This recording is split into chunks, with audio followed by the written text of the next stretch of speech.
The heavy, mahogany double doors of the Kessler executive suite didn't just close.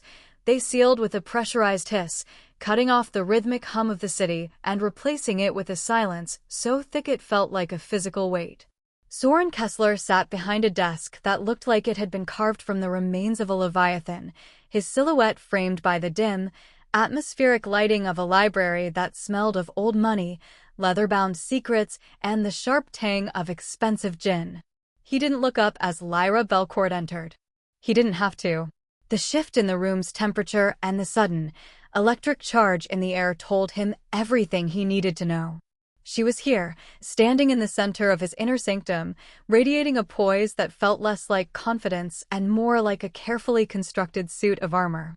Soren finally raised his gaze, his eyes sharp and analytical, scanning her with the clinical detachment of a man who dealt in assets, liabilities, and the occasional necessary execution. To the rest of the world, she was just a forensic analyst, a specialized cleaner, hired to navigate the messy paper trails left behind by high-stakes corporate acquisitions. But to Soren, she was a variable he hadn't yet solved.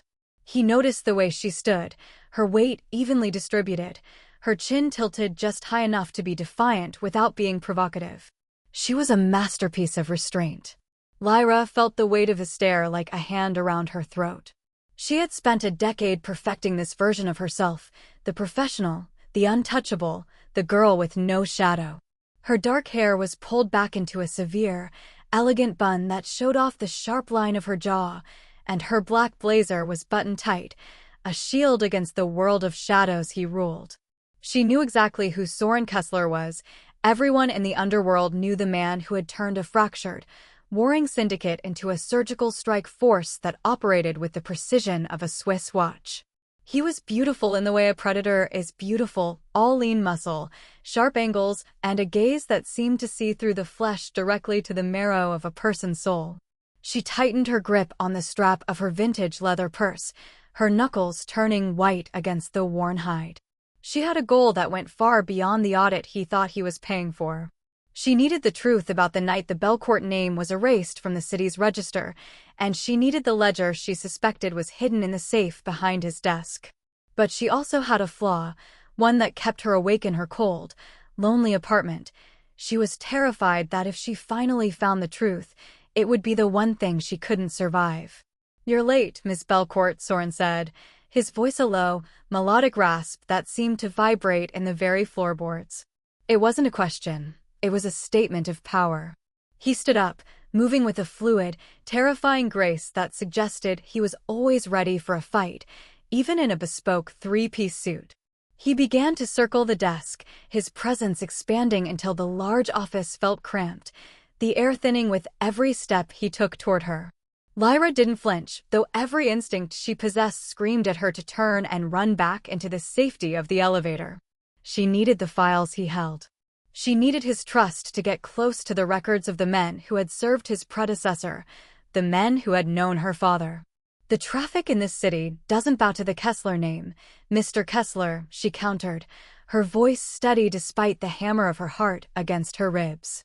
A flicker of something, amusement, or perhaps a predatory spark of interest, passed over Soren's face.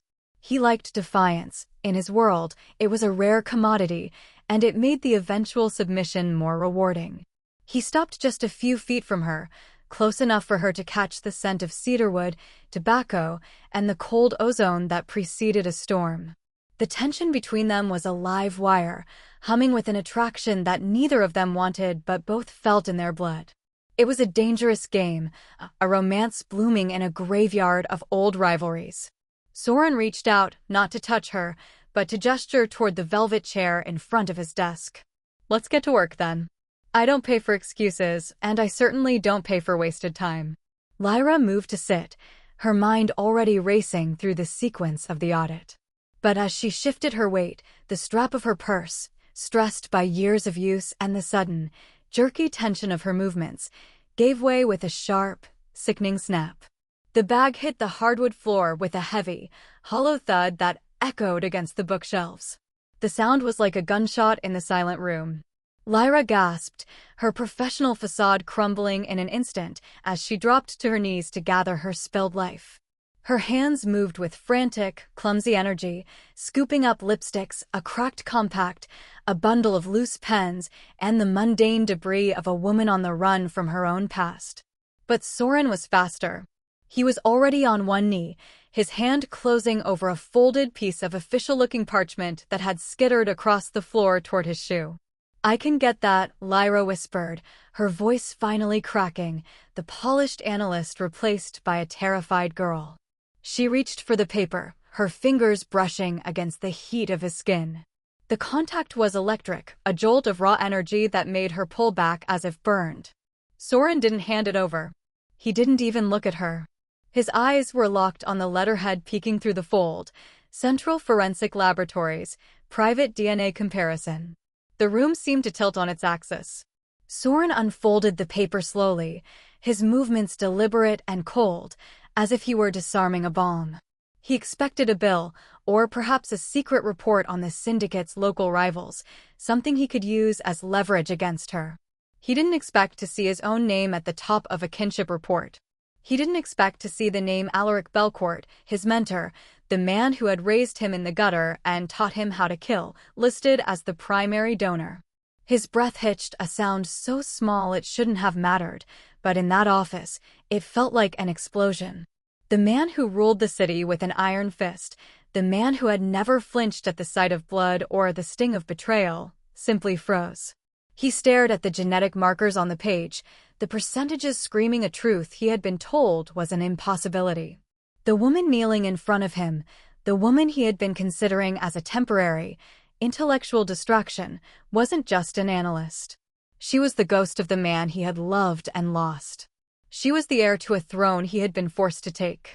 Lyra watched the color drain from his face, leaving him looking like a marble statue of a fallen king. The silence stretched until it was agonizing, filled only by the sound of their ragged breathing. "Lyra," he breathed, the name tasting like ash and revelation on his tongue. He looked up from the paper, his eyes no longer detached but filled with a raw, turbulent storm of shock, recognition, and a terrifying new hunger. He looked at her features, the specific shape of her eyes he had seen 1,000 times in old photographs, the curve of her jaw that mirrored the man who had made him. He finally saw the lineage she had been hiding under layers of corporate professionalism. The secret was out. The hunt was over, and the real war had just begun. He wasn't looking at an employee anymore. He was looking at the only person in the world who could legitimately take everything he had built. And yet, as he looked at her trembling form on the floor of his office, the urge to protect her was suddenly, violently stronger than the urge to destroy her. "You're his," Soren whispered, the paper crinkling in his tightening grip as he stared into her soul. "You're a Belcourt. And you walked right into my house." Lyra didn't look away. She couldn't. The mask was gone, and for the first time, they were seeing each other for exactly who they were, two broken pieces of a shared, violent history. The DNA test lay between them on the floor, a death warrant, a confession, or perhaps a map to a future neither had dared to imagine. In the dim light of the Kessler suite, the Mafia boss remained frozen, captured in the gravity of a girl who had just dropped her purse and accidentally set his world on fire. Soren Kessler did not move. He remained on one knee, the expensive fabric of his suit trousers pressing into the dark hardwood, his fingers white-knuckled as they gripped the edges of the DNA report. The silence in the room was no longer just a lack of sound. It had become a living thing, a suffocating presence that seemed to swallow the air. Lyra watched him, her breath hitching in her throat, her heart racing so violently she feared it might burst. The man before her was a ghostmaker, a ruler of a shadow empire built on the bones of the fallen, yet in this moment, he looked entirely human and entirely broken. "Say it," Soren rasped, his voice barely a whisper, yet it cut through the silence like a jagged blade. He didn't look up from the paper. His eyes were fixed on the genetic markers that linked the woman in front of him to Alaric Belcourt, the man who had been his mentor, his father in every way that mattered, and ultimately, the man whose seat he now occupied. "Say the name, Lyra." Alaric was my father, she said, her voice trembling but gaining strength with every word. She stopped trying to gather her lipsticks and keys. There was no point in hiding the mundane details of her life now that the core of her existence had been laid bare on a laboratory document. He didn't die in that fire 10 years ago. Not until he made sure I was safe. He changed my name, he hid me in the foster system, and he told me to never, ever look back. Soren finally raised his head. The cold, analytical mask he usually wore had been shattered, replaced by a raw, turbulent storm of emotions. There was shock, yes, but beneath it was a simmering rage and a desperate, aching sense of loss. He told me everyone was gone, Soren said, his jaw tight. I was told the Belcourt line ended that night. I was told I was the only one left to carry the weight of what he built. He stood up then, the movement sudden and sharp. He didn't offer her a hand. Instead, he walked back to his desk, the DNA report still clutched in his hand. He looked down at the paper as if he expected the ink to vanish, for the truth to be a cruel trick of the light. Do you have any idea what this means? He asked, turning to face her. Do you have any idea what the families in the city would do if they knew a Belcourt heir was still breathing? They didn't just want Alaric gone, Lyra. They wanted the legacy erased. Lyra stood as well, smoothing her skirt with shaking hands. She felt exposed, as if the severe bun and the tailored blazer had been stripped away, leaving her naked in a room full of monsters. I know exactly what it means, Soren. That's why I'm here. I didn't come here to steal your throne. I came here because I needed to know if the man who took it was the same man who set the match. The air in the room grew colder. Soren's eyes narrowed, the predatory spark returning to his gaze. You think I killed him? You think I murdered the only man who ever gave me a life worth living? I didn't know. Lyra shouted, her composure finally snapping. All I knew is that he died and you rose. In the world you live in, that usually means one thing. I spent 10 years becoming someone else, studying forensics, learning how to find the secrets people bury, just so I could get close enough to see the look in your eyes when I asked you. Soren took a step toward her, his presence looming. And what do you see, Lyra? Look at me. Do you see a murderer? She looked. She looked past the bespoke suit and the power, past the reputation and the blood on his hands. She saw the same hollow ache in his eyes that she felt in her own chest every morning. It was the look of someone who had been left behind in the dark. No, she whispered. I see a man who is just as haunted as I am. Soren stopped inches from her. He could smell the faint scent of vanilla and fear coming off her. For a moment, the boss vanished, and there was only the boy who had once played in the hallways of the Belcourt estate and the girl who had watched him from the shadows of the stairs.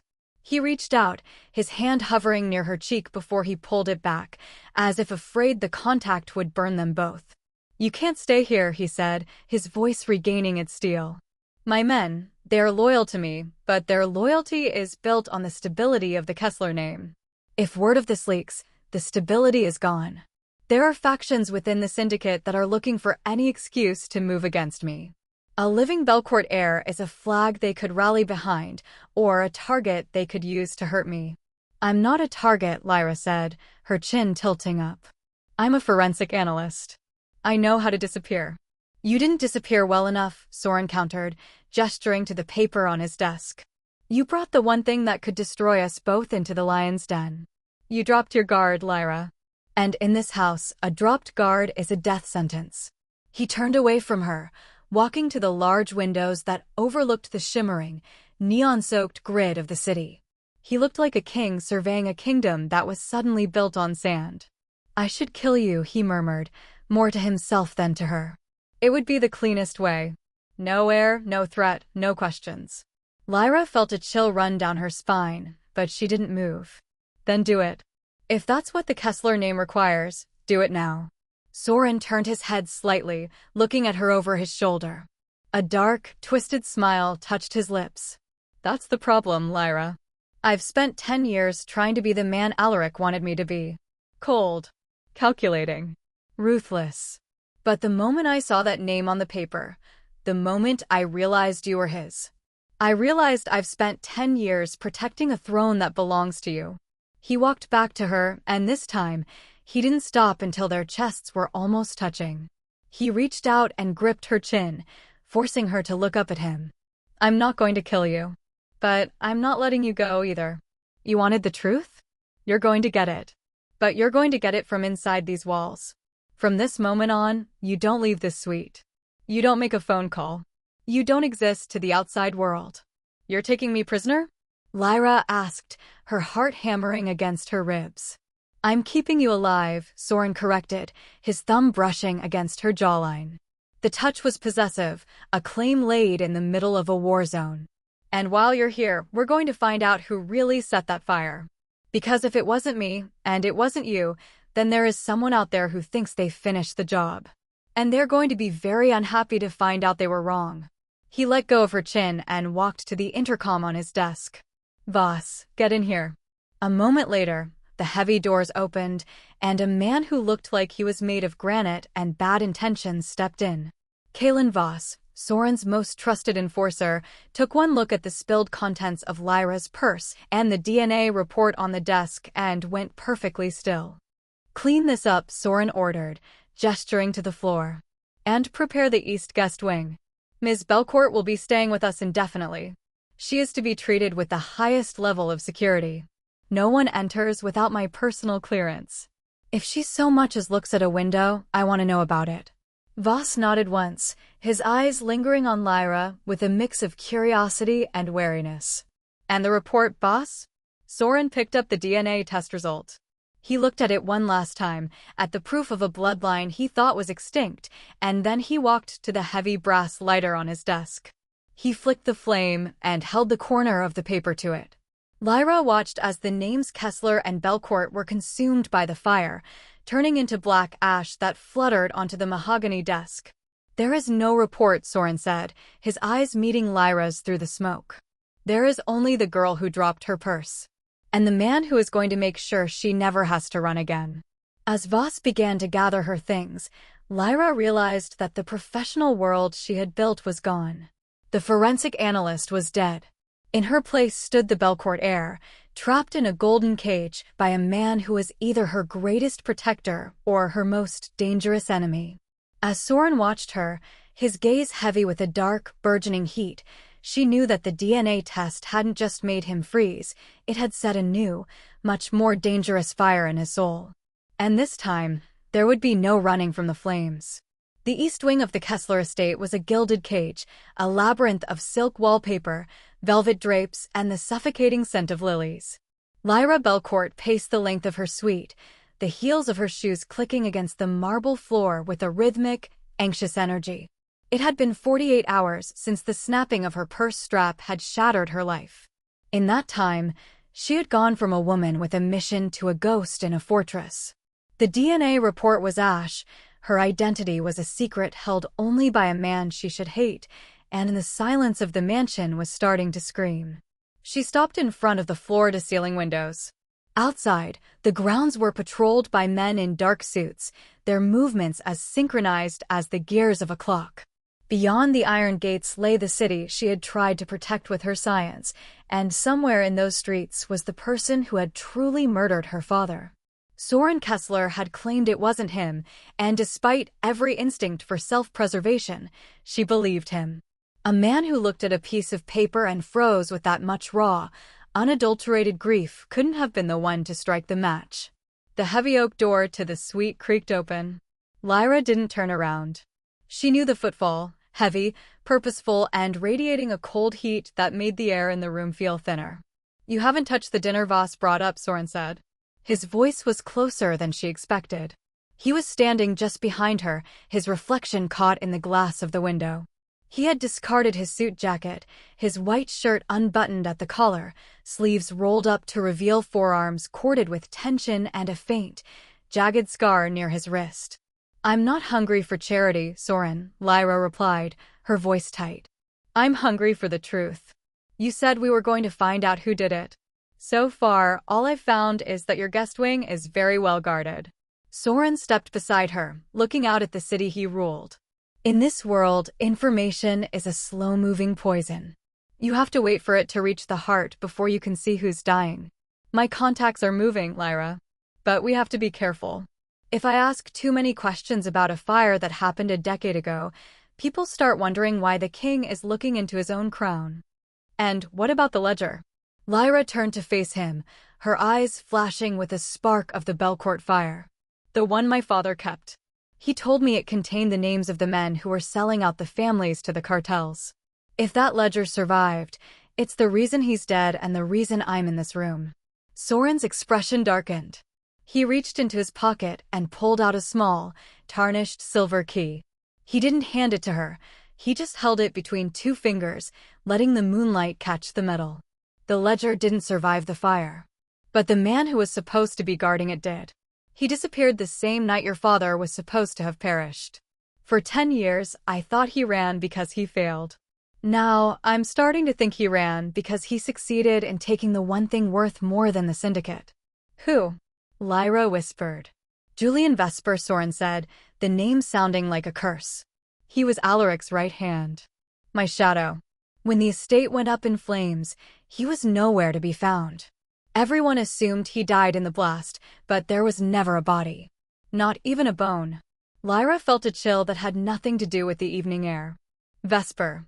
She remembered a man with a soft voice and eyes that never quite settled on anything. He had given her sweets when she was 6. He had taught her how to hide during the security drills her father insisted on. If Vesper has the ledger, he has the power to topple every family in this city, Lyra said, the forensic analyst in her beginning to piece together the forensic nightmare of their history. Including yours. Especially mine, Soren corrected.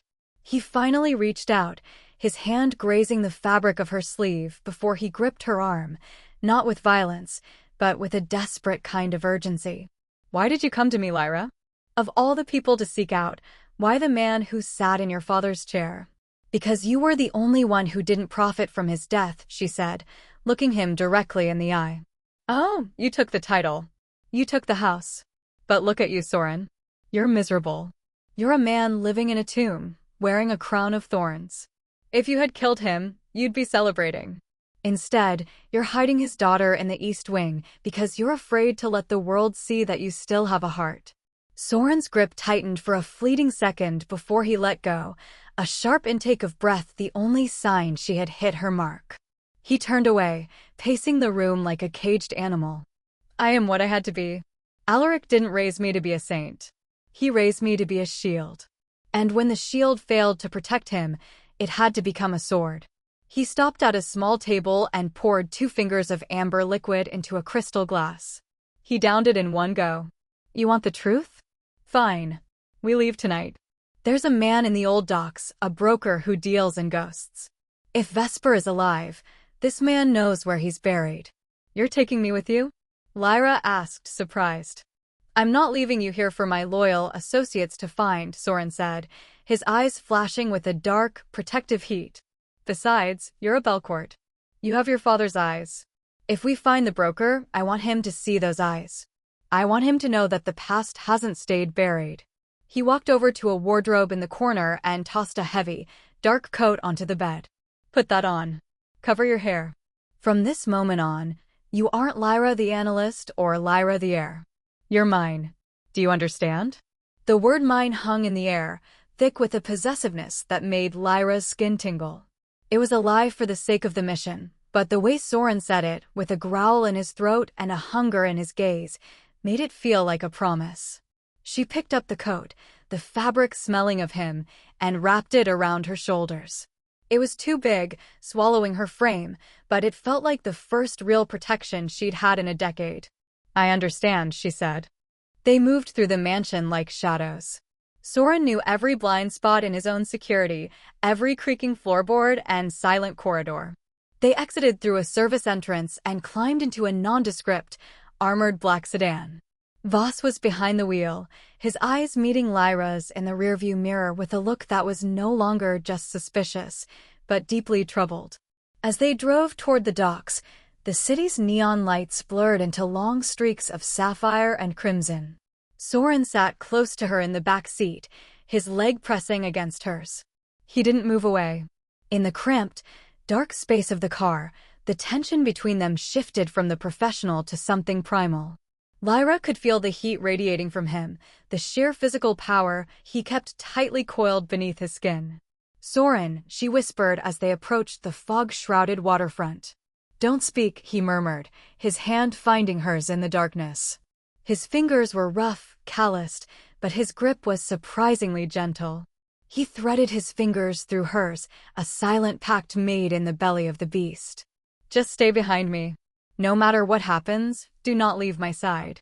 The docks were a graveyard of rusted shipping containers and rotting timber. They stopped in front of a low-slung building that looked like it was being held together by salt and prayers. Soren stepped out first, his hand moving to the holster at his small of his back, and then he reached back to pull Lyra out beside him. The air was thick with the smell of brine and diesel.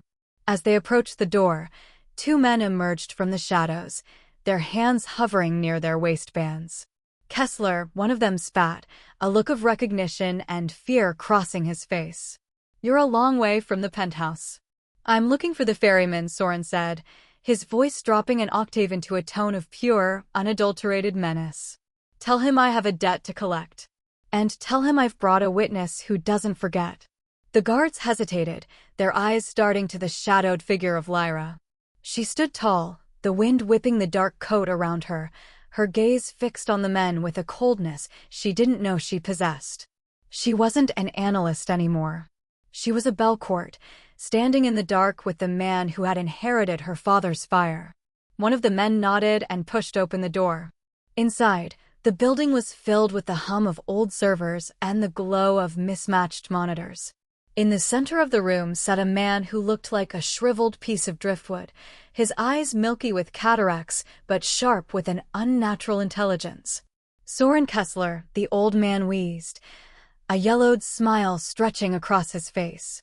"I heard you were freezing people these days. I didn't think you'd come to the docks to find a thaw." "Where is he, Silas?" Soren said, stepping into the light of a flickering monitor. He didn't waste time with pleasantries. He reached across the desk and grabbed the old man by the collar, hoisting him up until his feet dangled. "Where is Julian Vesper?" The old man's eyes widened, then shifted to Lyra. He gasped, his breath rattling in his chest. "By the saints. Alaric's girl. You found her. Where is he?" Soren repeated, his voice a low growl. "He's not in the city," Silas choked out. "He's in the mountains. The old Belcourt hunting lodge. He's been waiting, Soren. He's been waiting for the day the DNA finally spoke." Soren dropped the man back into his chair. He turned to Lyra, his face a mask of cold fury and dawning realization. The lodge. The place where she had spent her summers. The place where her father had taught her how to read the stars. "He's there," Lyra whispered, her heart turning to ice. "He has the ledger. And he's been waiting for me." Soren grabbed her hand, his grip like iron. "Then we give him what he wants. We give him a Belcourt. And then I give him a Kessler's justice." As they ran back to the car, the fog closing in behind them, Lyra realized the freeze was over. The truth was out, the hunt was on, and the man holding her hand was no longer her prisoner warden. He was her partner in a dance of death. The DNA test had started the fire, but tonight they were going to burn the whole world down to find the truth. The black sedan carved through the winding mountain roads like a scalpel, its headlights cutting jagged paths through the dense, swirling mist. Inside the car, the silence was heavy, vibrating with the low thrum of the engine and the unspoken tension between the two passengers in the back seat. Soren Kessler sat with his back pressed against the leather, his gaze fixed on the dark silhouettes of the pine trees rushing past. He looked every bit the modern war king, sharp, dangerous, and impossibly stoic. Beside him, Lyra Belcourt was a study in controlled agitation. She wore the heavy coat Soren had given her, its oversized frame making her look smaller, more vulnerable, yet her eyes held a crystalline focus that betrayed her forensic training. The ascent toward the Belcourt hunting lodge was a journey back into a nightmare Lyra had spent 10 years trying to outrun. Every hairpin turn felt like a memory resurfacing, the smell of pine needles, the crisp mountain air, and the distant, echoing laughter of a father who had been her entire world before the fire consumed it all. She stole a glance at Soren. His jaw was set so tight it looked as though it might crack the very air. He was a man who prided himself on control, yet the DNA report had stripped him of his certainties, leaving him raw and exposed. "We're crossing into the old perimeter," Soren said, his voice a low vibration that seemed to ground her. He didn't look at her, but his hand moved across the seat, his fingers brushing against hers in the shadows. Julian Vesper was always a man of traps. He didn't just guard your father, he engineered the environment. If he's been here for 10 years, this mountain is no longer a landscape. It's a weapon. Lyra nodded, her mind already cataloging the tactical disadvantages of their position. He'll expect us to come through the main gate. The Belcourt Lodge was designed with a specific aesthetic, grand, open, and inviting, but the structural integrity was reinforced with steel plating behind the timber. It's a fortress dressed as a home. Soren turned his head to look at her, his eyes dark and unreadable in the dim interior light. "You remember the blueprints?" "I remember everything, Soren," she whispered, her voice cracking slightly. "I remember where the hidden cameras were tucked into the eaves. I remember the pressure plates in the foyer that were deactivated by a specific wait sequence. My father didn't just raise a daughter, he raised a survivor. He knew the world he lived in, even if he tried to shield me from the worst of it." The sedan slowed as they approached a rusted iron gate that hung off its hinges. Voss, ever the silent sentinel, brought the car to a halt. He turned in his seat, his eyes meeting Soren's in the rearview mirror. "Thermal signatures are picking up heat from the main hearth, boss. But there's no movement. It's too quiet.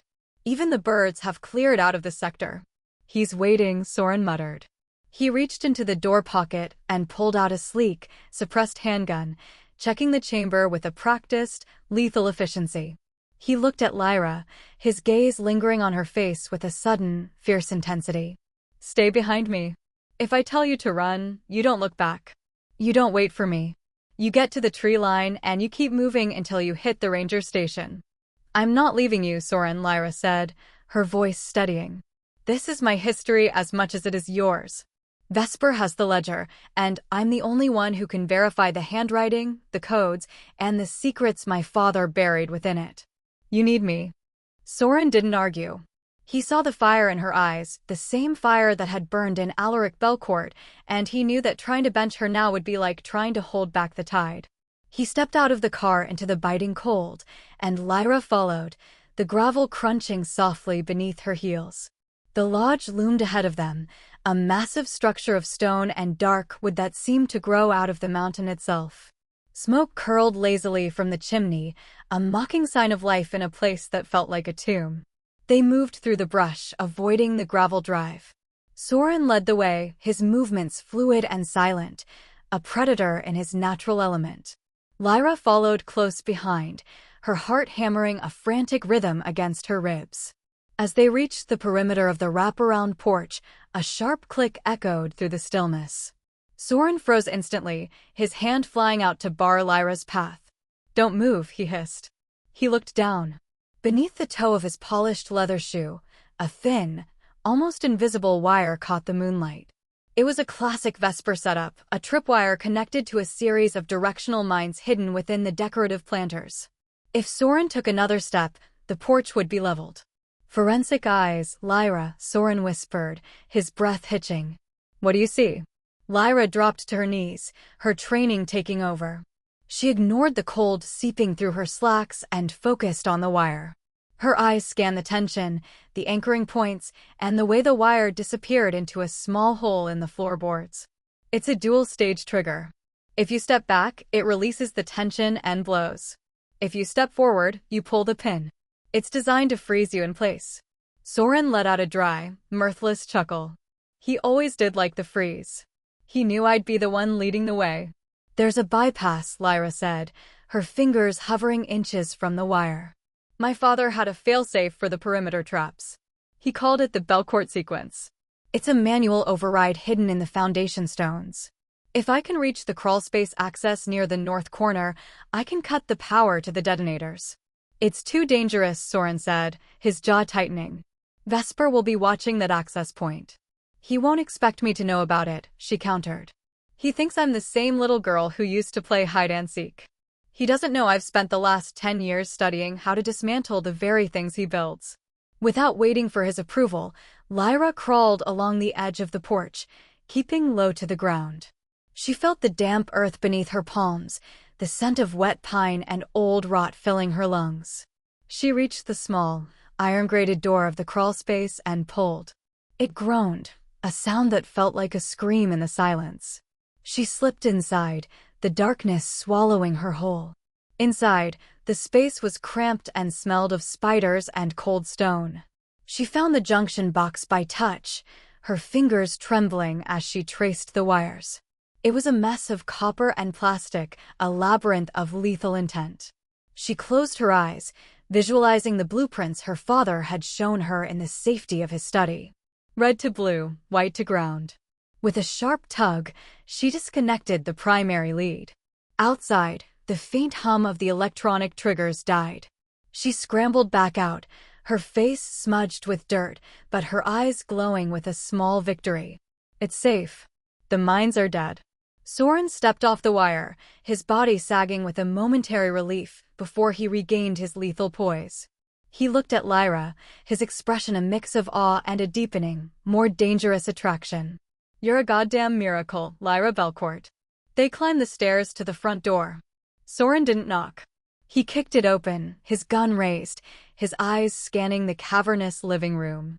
The fire in the hearth was roaring, casting long, flickering shadows against the walls lined with hunting trophies and old oil paintings. In the center of the room, sitting in a high-backed leather chair with his back to them, was a man. His hair was stark white, and he held a thick, leather-bound book in his lap, the ledger. You're late, Soren, Julian Vesper said, his voice a dry rasp that sounded like dead leaves skittering across pavement. He didn't turn around. I expected you to hit the tripwire. You've gotten faster. Or perhaps you've finally found someone worth being careful for. Soren stepped into the room, his gun trained on the back of Vesper's head. The game is over, Julian. You've been living in a ghost house for 10 years. It's time to face the living. Vesper turned the chair slowly. His face was a map of scars and bitterness, his eyes milky but sharp with a manic intelligence. He looked at Soren, and then his gaze shifted to Lyra. He froze, the book slipping slightly in his grasp. Alaric's daughter, Vesper whispered, a look of genuine shock crossing his features. I thought I was the only one who remembered the scent of her perfume. You look just like him, Lyra. You have his stubborn brow and his unforgiving eyes. Where is the truth, Julian? Lyra said, stepping out from behind Soren. Her voice was cold, echoing in the vast room. You took the ledger. You let the world believe my father was a traitor. You let Soren believe he was a murderer. Why? Vesper laughed, a hacking, hollow sound. Because the world needed a villain, and I needed a retirement plan. The families were rotting from the inside, Lyra. Your father knew it. He was going to use that ledger to burn them all down, including the Kessler brat. I didn't kill him to take his chair. I killed him to save the system. You didn't kill him, Soren said, his finger tightening on the trigger. The DNA report, the timeline, he was alive when the fire started. You trapped him. I gave him a choice, Vesper spat, his eyes gleaming with malice. The ledger or the girl. He chose to hide the girl. He gave me the book and told me to run, thinking I'd keep his secrets. But I don't keep secrets for dead men. I keep them for myself.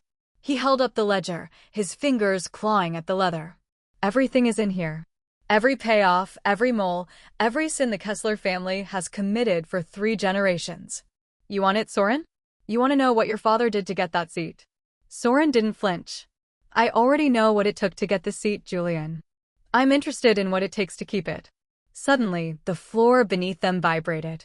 A low, rhythmic thumping started, coming from the walls. Vesper's smile widened, revealing yellowed teeth. The failsafe, Lyra gasped, her eyes widening. He's triggered the internal vents. He's pumping gas into the house. Vesper stood up, his movements surprisingly quick for an old man. He threw the ledger into the center of the roaring fireplace. If I can't have the world, no one can. We all burn together in the Belcourt House of Secrets. Soren lunged for the fire, his hands reaching for the book, but Vesper intercepted him, a hidden blade flashing in his hand. The two men collided in a flurry of violence, the old guard versus the new noir king. Lyra screamed, her eyes fixed on the ledger as the edges began to curl and blacken in the heat. The room was filling with a sweet, sickly-smelling vapor. She had seconds to act. She grabbed a heavy iron poker from the hearth and swung it at the back of Vesper's knees, bringing the traitor down. Soren didn't hesitate. He dived into the edge of the flames, his hand wrapping around the scorching leather of the ledger. He rolled back, his sleeve smoldering, the book clutched to his chest like a child. "Get out!" Soren roared, grabbing Lyra by the waist and throwing her toward the open door. As they burst out onto the porch, the windows behind them shattered from the internal pressure. The lodge didn't explode, it simply exhaled a cloud of toxic, shimmering gas. Julian Vesper remained inside, his laughter lost in the roar of the venting system. They collapsed onto the gravel, gasping for the cold mountain air. Soren was heaving, his face covered in soot, his hand red and blistered where he had gripped the book. He looked at Lyra, and for the first time since the DNA test had fallen out of her purse, he smiled. It wasn't the cold, calculated smile of a boss, it was the look of a man who had finally found something worth the burn. He handed her the charred ledger. "The truth, Lyra. It's heavy." Lyra took the book, her fingers tracing the blackened cover. The secret was no longer a weight around her neck, it was a weapon in her hands. She looked at Soren, her heart swelling with a fierce, terrifying love for the man who had walked through fire for her father's legacy. "It's not just the truth," she whispered, leaning her forehead against his. "It's our beginning." As the sun began to peek over the mountain ridges, casting a pale, golden light over the ruins of the Belcourt Lodge, the Mafia boss and the heir sat in the dirt, bloodied and broken, but finally free from the ghosts of their past. The DNA test had made him freeze, but the fire had made them whole.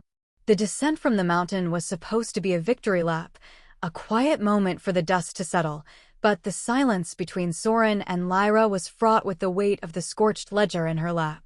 They were no longer just a boss and a captive, they were the architects of a new world, and that world was already beginning to crumble before they could even reach the city limits. Soren's hand, red and raw from the fire, gripped the steering wheel with a white-knuckled intensity, while Voss kept a frantic eye on the rearview mirror. The news of Julian Vesper's death and, more importantly, the survival of a Belcourt, had traveled faster than the mountain fog. Information in the underworld was the only currency that never devalued, and someone had already cashed in. The first sign of trouble was the silver SUV that appeared out of the darkness, its headlights off, trailing them like a ghost. Soren noticed it before Lyra did, his predatory instincts flaring. He didn't say a word, but the cabin of the car suddenly felt pressurized. He checked his side mirror, his eyes narrowing into lethal slits. "Boss, we've got company. Don't take the main bridge. Pivot to the industrial docks." Voss didn't ask questions, he simply yanked the wheel, the tires screaming against the asphalt as they veered onto a service road. "Who is it?" Lyra asked, her voice tight as she clutched the charred ledger to her chest. She could see the SUV now, joined by a second black sedan. They weren't just following, they were flanking. "The Vane family," Soren spat, the name sounding like a curse. "Alistair Vane has been looking for a reason to challenge the Kessler legitimacy for years. A Belcourt heir isn't just a secret to him, she's a golden ticket. If he has you, he can claim the old alliances and turn my own men against me." The chase intensified as they hit the straightaways of the Docklands. The silver SUV surged forward, ramming into their rear bumper with a bone-jarring thud. Lyra gasped, the ledger slipping from her hands for a terrifying second before she pinned it against her seat.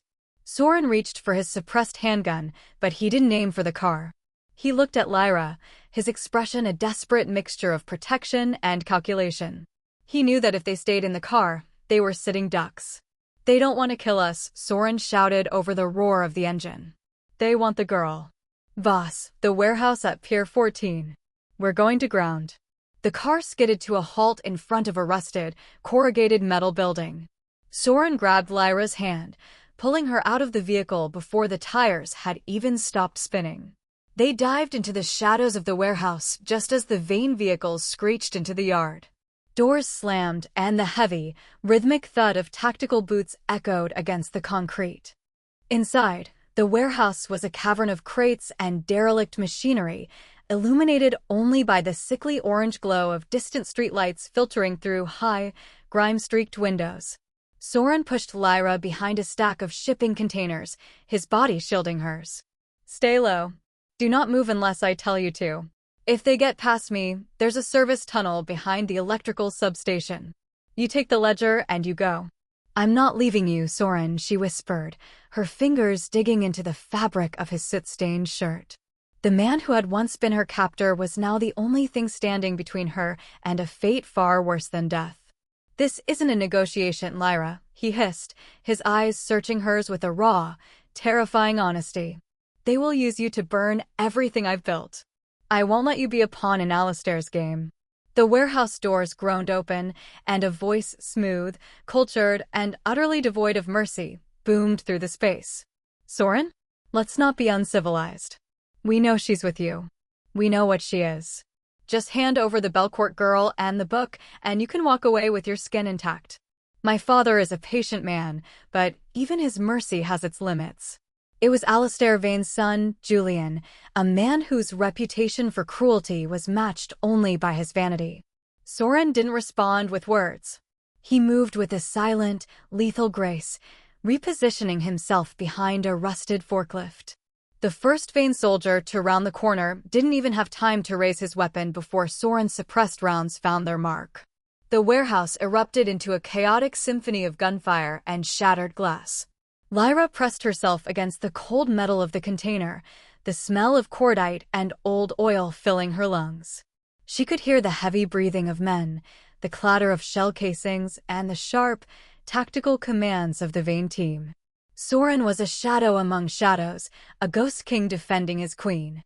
He moved with a terrifying efficiency, every shot calculated, every movement designed to draw the fire away from Lyra's position. But they were outnumbered. Alistair hadn't sent a squad, he had sent an army. "Soren, on your left." Lyra screamed as a figure emerged from the rafters, a flashbang grenade in hand. The explosion was a blinding, deafening whiteout. Lyra's world turned into a high-pitched ring and a blur of gray smoke. She felt hands, rough, gloved hands, grabbing her shoulders, dragging her away from the safety of the containers. She struggled, kicking and clawing, but the world was still spinning. "Got the asset," a voice grunted. "Soren." Lyra found her voice, a ragged scream that tore through the haze. Through the smoke, she saw him. Soren was on the floor, shaking off the effects of the blast, blood streaming from a cut on his temple. He looked up, his eyes widening in a moment of pure, unadulterated horror as he saw Lyra being hauled toward the back exit by two Vane enforcers. He tried to stand, his gun raised, but Julian Vane stepped out of the shadows, his own weapon leveled at Soren's chest. "One move, Kessler, and I'll see how much the Belcourt name is worth without a head," Julian sneered. Lyra was shoved into the back of the silver SUV, the ledger ripped from her hands by a man who looked like he enjoyed the weight of it. She watched through the tinted glass as they began to pull away, her last image of Soren being the man who had frozen in his office now standing paralyzed by a different kind of terror. He wasn't just losing a captive, he was losing the only truth he had left. As the SUV sped away from the docks, Lyra felt a cold, sharp focus settle over her. She was a forensic analyst. She knew how to find the cracks in a system.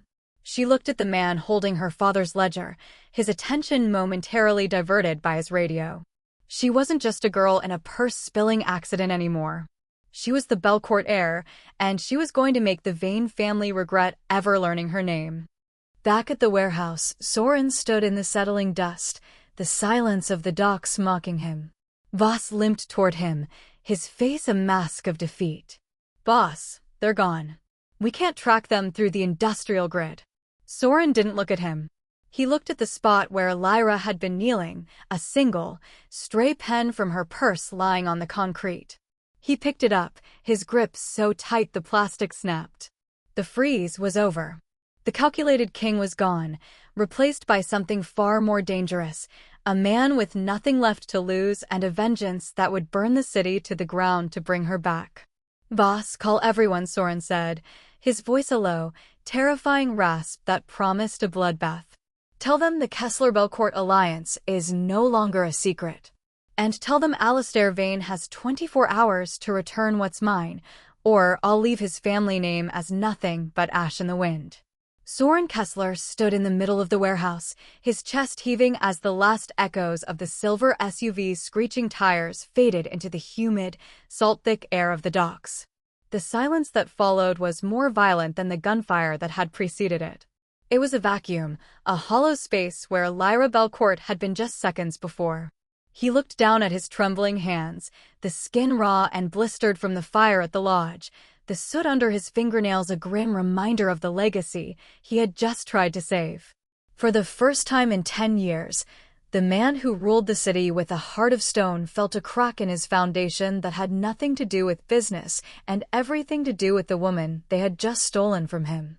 "Voss," Soren's voice was a low, jagged rasp, barely audible over the distant lap of the harbor water against the pylons. "Tell me you have a tag on that vehicle." Voss limped toward him, his face a mask of bruised frustration as he checked his handheld tablet. The EMP blast from the flashbang fried the local relays, Voss. They were prepared for our tracking tech. But they weren't prepared for the human element. One of our men caught a glimpse of the driver. It was Vane's primary cleaner. "They aren't going to a safe house. They're taking her straight to the Vane estate." Soren didn't wait for the rest of the report. He turned toward the remains of their sedan, his eyes burning with a dark, predatory light that signaled the end of diplomacy. "Call the Vanguard. All of them. I don't care about the treaties with the other families. I don't care about the neutral zones. We are going into the heart of the Vane territory, and we aren't stopping until the estate is nothing but a memory." "Soren, wait," Voss cautioned, placing a steadying hand on his shoulder. "If you move on the Vane estate with full force, it's not just a skirmish. It's a declaration of war against the entire council. You'll lose everything. The legitimacy, the accounts, the empire you've spent a decade building. Is she worth the destruction of the Kessler name?" Soren pulled away, his gaze fixing on the single, broken pen Lyra had dropped during the struggle. He picked it up, the plastic snapping further under the pressure of his grip. "The Kessler name is nothing but a cage built out of her father's secrets," he whispered, his voice gaining a terrifying, calm clarity. "I didn't realize I was a prisoner until she walked into my office and dropped that purse. My empire is ash if she isn't in it. Call the men, Voss. Now." Across the city, the Vane estate sat like a fortress on a hill, its limestone walls glowing under artificial floodlights that mimicked a false daylight. Inside the heavily reinforced library, Lyra Belcourt sat in a high-backed chair, her hands bound behind her with zip ties that bit into her wrists. The charred ledger sat on a desk in front of her, the object of Alistair Vane's obsessive greed. Alistair, a man whose elegance was a thin veneer over a core of pure malice, paced the room, his eyes never leaving the blackened book. "You have your father's stubbornness, Lyra," Alistair said, his voice smooth and cold. Alaric thought he could change the world with a list of names. He didn't understand that the world doesn't want to change, it wants to be fed. This ledger is the menu.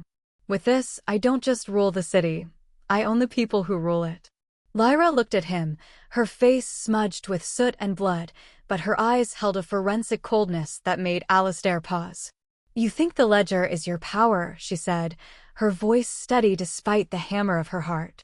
"But you can't read the codes. My father didn't write a list, he wrote a puzzle. Without me, that book is just a pile of burnt paper." Alistair smiled, a thin, cruel line. "Then I suppose it's a good thing I have you. And I have no doubt that by morning, you'll be very eager to help me translate. People always find their voice when they realize no one is coming to save them." "He's coming," Lyra whispered. Alistair laughed, a dry, hollow sound. "Kessler? He's a businessman, my dear. He knows the math. He won't risk his entire organization for a woman he's known for a week. He's already counting his losses and preparing a statement for the council. The words had barely left his mouth when the first explosion rocked the estate. The floor buckled, and the sound of a distant, rhythmic thudding, the heavy beat of tactical rotors, began to shake the windows. Soren Kessler didn't come with a statement. He came with a siege. He sat in the open side of a blacked-out transport helicopter, the wind whipping his hair back as he looked down at the Vane estate. Below him, 3 armored convoys were breaching the outer gates, their heavy rams turning the ornate ironwork into scrap metal. His men were moving with the precision of a scalpel, but the force was that of a sledgehammer. He wasn't just rescuing a woman, he was dismantling a dynasty. Breaching the north wall in 30 seconds, Vasa's voice crackled over the comms. Soren, the council is already on the line. They're threatening to freeze every Kessler asset globally if you don't stand down. Let them freeze, Soren replied, his hand tightening around the grip of his rifle. I've spent my life cold. I don't mind the ice. He signaled the drop, and as the helicopter hovered over the estate's grand terrace, Soren was the first one down the fast rope. He hit the ground running, his movements a blur of lethal intent. He didn't seek cover, he moved toward the center of the fortress, the very heart of the Vane power, with a total disregard for his own safety. He was a man who had already decided that if he couldn't have Lyra, he didn't want the world. The interior of the estate became a slaughterhouse of shadow and light. Soren moved through the corridors like a vengeful god, his suppression fire the only sound in the sudden, terrifying silence of the Vane security team's collapse. He reached the library doors just as Alistair's son, Julian, stepped out, his gun raised. Soren didn't hesitate. He didn't trade words. He fired 3 times, the rounds ending the Vane line before Julian could even blink. Soren kicked the library doors open, the wood splintering under the force. He saw Lyra, her eyes wide with a mixture of terror and dawning hope, and for a split second, the boss froze again, not from shock, but from the sheer, overwhelming relief of seeing her alive. Alistair Vane stood behind her, a knife pressed to her throat, his face pale and sweating. One more step, Kessler, and she dies. You've lost your empire for nothing. The council is already seizing your accounts. You're a man with no name and no home. Soren lowered his rifle, but he didn't stop walking. He moved toward Alistair with a slow, terrifying deliberation. You think I care about the accounts, Alistair? You think I care about the name? He stopped just out of reach, his eyes fixed on Alistair's trembling hand. I spent 10 years building a throne I didn't want, sitting in a chair that belonged to her father, waiting for a reason to breathe. She gave me that reason. You can take the money. You can take the legitimacy. But you touched what's mine. In one fluid motion, Soren drew a concealed blade from his wrist and threw it with a precision that only a decade of survival could hone. The blade buried itself in Alistair's shoulder, the shock forcing the older man to drop the knife. Before Alistair could scream, Soren was on him, his hands, the same hands that had frozen over a DNA test, now closing around Alistair's throat with the finality of a closing tomb. He didn't look at Alistair as the life faded from the man's eyes. He looked only at Lyra. I've got you, Soren whispered as he pulled her into his arms, his soot-stained suit pressing against her as he sliced through the zip ties. He held her with a ferocity that spoke of every loss he had ever endured and every hope he had ever suppressed. Lyra buried her face in his shoulder, her sobs breaking through the adrenaline. You came back. You lost everything for me. Soren pulled back just enough to look at her, his face covered in the dust of the fortress he had just raised. He reached out, his thumb brushing a tear from her cheek, his touch as gentle as his assault had been violent. I didn't lose anything, Lyra, he said, his voice thick with a new, raw honesty. I finally found the only thing worth keeping. Outside, the sirens of the council's enforcers were beginning to wail, a signal that the world Soren had known was over.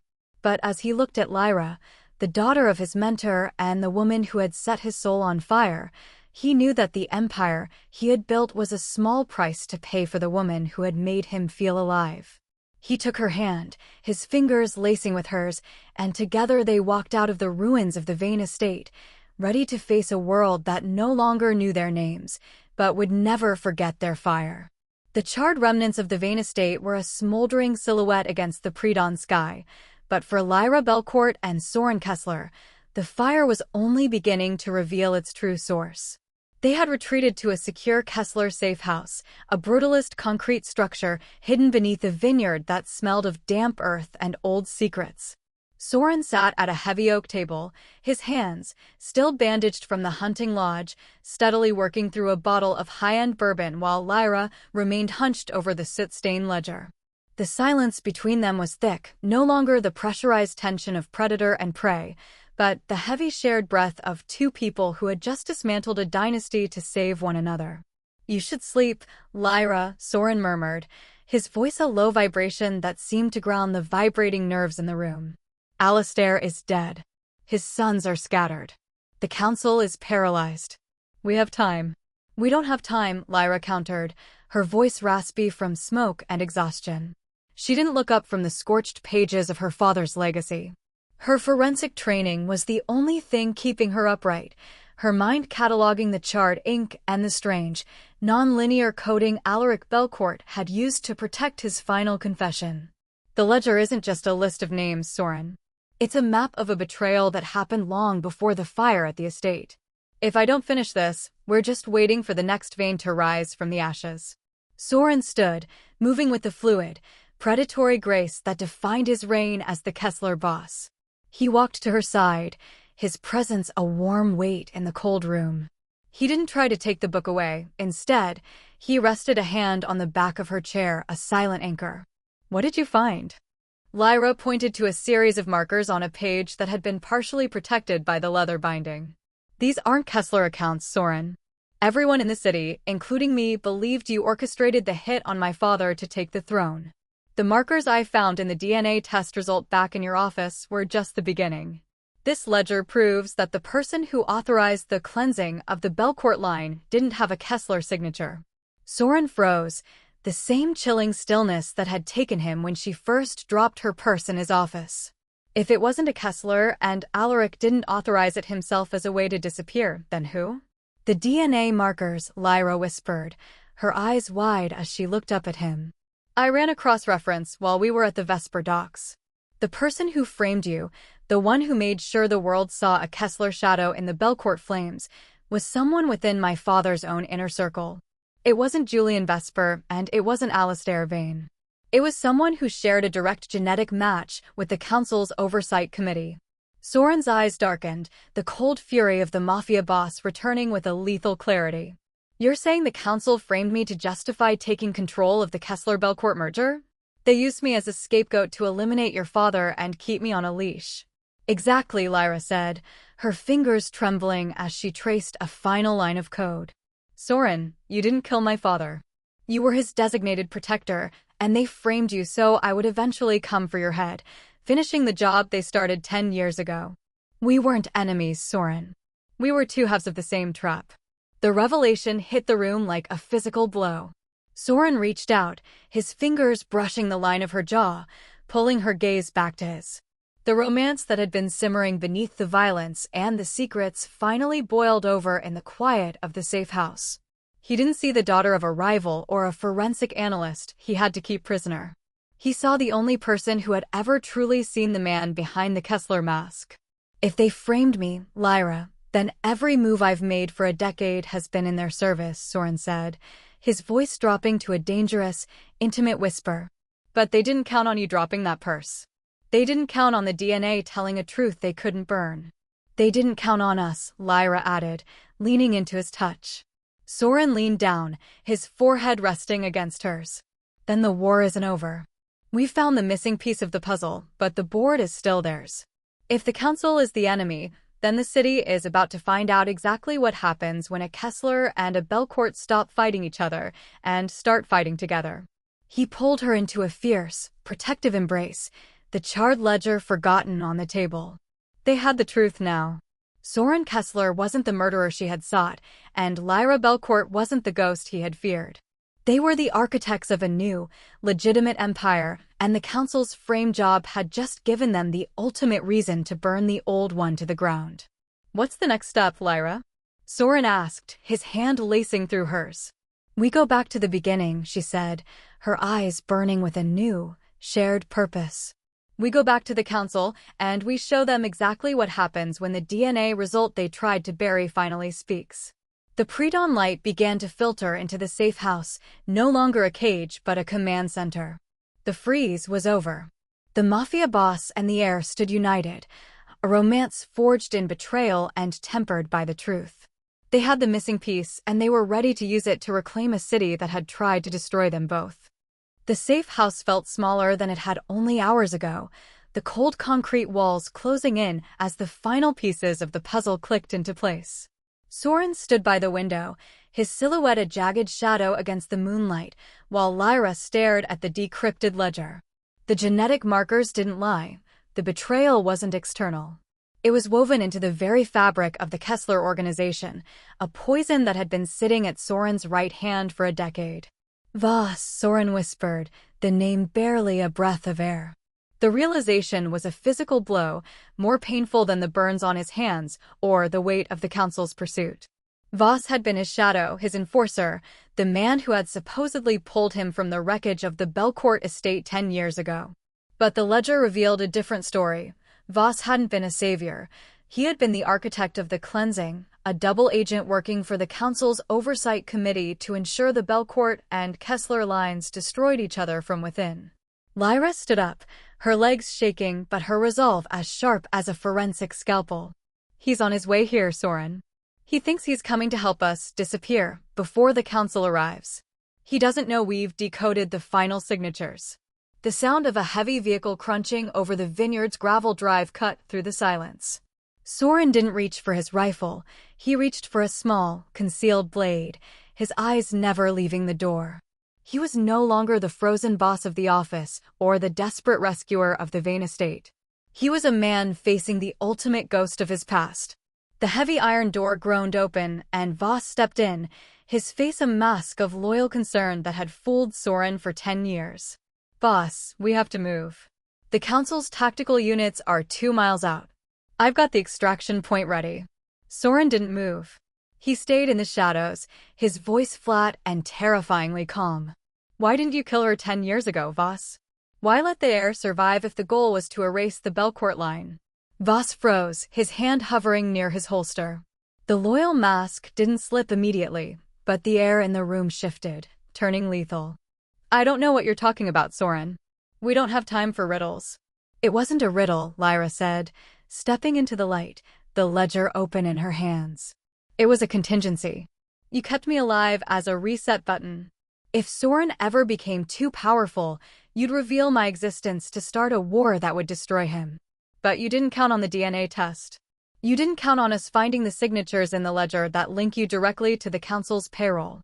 Voss's face finally changed, the concern replaced by a cold, predatory pragmatism. He drew his weapon in a blur of motion, but Soren was faster, the concealed blade finding its mark in Voss's shoulder before the first shot could be fired. The confrontation was a brutal, intimate dance of betrayal. They crashed into the heavy oak table, the bourbon bottle shattering as they fought on the concrete floor. Soren wasn't just fighting an enforcer, he was fighting the man who had stolen his life and turned him into a scapegoat for a decade. Every blow was a decade of lies being stripped away. I gave you everything, Soren roared, pinning Voss against the cold wall. I sat in that chair because I thought I owed you my life. Voss laughed, blood bubbling in his throat. You were a tool, Soren. A blunt instrument to keep the city quiet while the council moved the money. Alaric Belcourt was going to burn the system, so we used you to burn him. It was perfect. Soren's grip tightened, his knuckles white with the effort of not ending it instantly. He looked at Lyra, who was standing by the desk, her hand resting on the DNA report that had started it all. She didn't look away. She saw the man she had come to love facing the demon that had haunted them both. No, Soren whispered, his voice dropping to a jagged rasp. It wasn't perfect. Because you forgot that a tool can be sharpened. He didn't kill him, not yet. He dragged Voss toward the center of the room, the same place where the ledger lay open. The council is coming, Voss. And they're going to find you here with the evidence of your own betrayal. You thought you could use us to reset the board, but we're burning the board down. As the sirens of the council's tactical units began to wail in the distance, Soren took Lyra's hand. The true traitor had been unmasked, the rank-and-file deception exposed. They were no longer running from a ghost, they were moving toward a final reckoning that would either cement their new empire or bury them in the ruins of the old one. The safe house was no longer a refuge, it had become the epicenter of a tectonic shift in the city's underworld power. Outside, the blue and red lights of the council's tactical units strobed against the concrete walls, casting long, rhythmic shadows that looked like bars of a cage. Inside, the air was thick with the scent of ozone, spilled bourbon, and the iron tang of blood. Soren Kessler stood over the broken form of Kalen Voss, his chest heaving, his hand still gripping the small, concealed blade that had finally unmasked a decade of lies. Voss, the man he had called his brother, lay defeated not by a bullet, but by the weight of the truth contained in the charred ledger resting on the table. Lyra Belcourt moved to Soren's side, her footsteps silent on the cold floor. She didn't look at the traitor. Her eyes were fixed on the man who had burned his own empire to keep her safe. She reached out, her fingers lacing through his, providing a grounding heat against the chilling reality of their situation. The DNA result that had once frozen Soren in his office was now the very thing that set them free. They were no longer the Mafia boss and the forensic analyst, they were the last of the Belcourts and the first of a new Kessler, united by a bloodline that the council had tried to turn into a death warrant. "The council is at the perimeter," Lyra whispered, her voice steady despite the chaos unfolding outside. "They aren't here for an arrest, Soren. They're here to tie up the loose ends. We are the loose ends." Soren turned to her, his dark hair disheveled, a streak of blood across his high cheekbone. The ruthless mask of the Kessler boss had been replaced by a raw, determined clarity. "Then we give them exactly what they're afraid of," he said, his voice a low, commanding vibration. "They wanted a war between us to keep themselves in power. Instead, we're going to give them a united front. We're going to show them that the Belcourt legacy didn't die in the fire, and the Kessler strength isn't for sale." He reached for the ledger, the blackened leather crinkling under his touch. He didn't hide it. He held it like a scepter. He walked to the heavy iron door, Lyra walking in step beside him, her chin tilted high in a display of the defiance she had inherited from Alaric. Together, they stepped out into the blinding glare of the spotlights. The tactical units froze. The commanders, men who had taken orders from the council's oversight committee for years, found themselves looking into the eyes of a man who should have been a broken prisoner. Instead, they saw a king. Beside him stood a woman who radiated the authority of a name they had been taught to fear. "I am Soren Kessler," his voice boomed, echoing off the valley walls and drowning out the idling engines of the armored vehicles. "And standing beside me is Lyra Belcourt, the rightful heir to the foundation this city was built upon. We hold the proof of your corruption, the signatures of your betrayal, and the names of every man who profited from the fire 10 years ago." He held up the ledger. "You can fire your weapons and bury the truth today, but it's already been uploaded to every independent server in the tri-state area. If we don't walk out of here, the world wakes up to the council's obituary. But if you stand down, if you recognize the new order, the blood stops here." A heavy, agonizing silence fell over the vineyard. The tactical teams looked to their leaders, and the leaders looked at the two figures standing in the light, a man and a woman who had survived the worst of the underworld and emerged stronger. One by one, the rifles were lowered.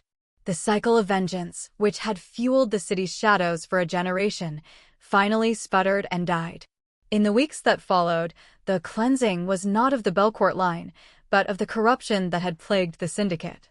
With the evidence from the ledger and Lyra's forensic expertise, the council's oversight committee was dismantled, their assets seized by a new, legitimate governing body. Soren transitioned the Kessler organization from a shadow empire into a high-security conglomerate, using the vast resources to rebuild the parts of the city that had been neglected during the years of war. The Belcourt and Kessler names were no longer spoken of as rivals, but as a single, united dynasty. The wedding was not a public affair of state, but a quiet ceremony in the gardens of the restored Belcourt estate, where the lilies smelled of life rather than death. As the sun set over the city, Soren and Lyra stood on the terrace of their home. He slipped his arm around her waist, pulling her close. "I never thanked you," he murmured, his breath warm against her temple. Lyra leaned into him, her head resting on his shoulder. "For what?" "Helping you dismantle a criminal council." "For dropping your purse," Soren said with a soft, genuine laugh that would have been unthinkable a few months ago. "It was the most beautiful disaster of my life." Lyra looked up at him, her eyes bright with a future they had fought to earn. "It wasn't a disaster, Soren. It was a forensic discovery. I just had to find the right person to help me analyze the results." They stood together in the twilight, a united front against a world that was finally beginning to change. The DNA test had made the Mafia boss freeze, but the woman who dropped it had given him a reason to move forward.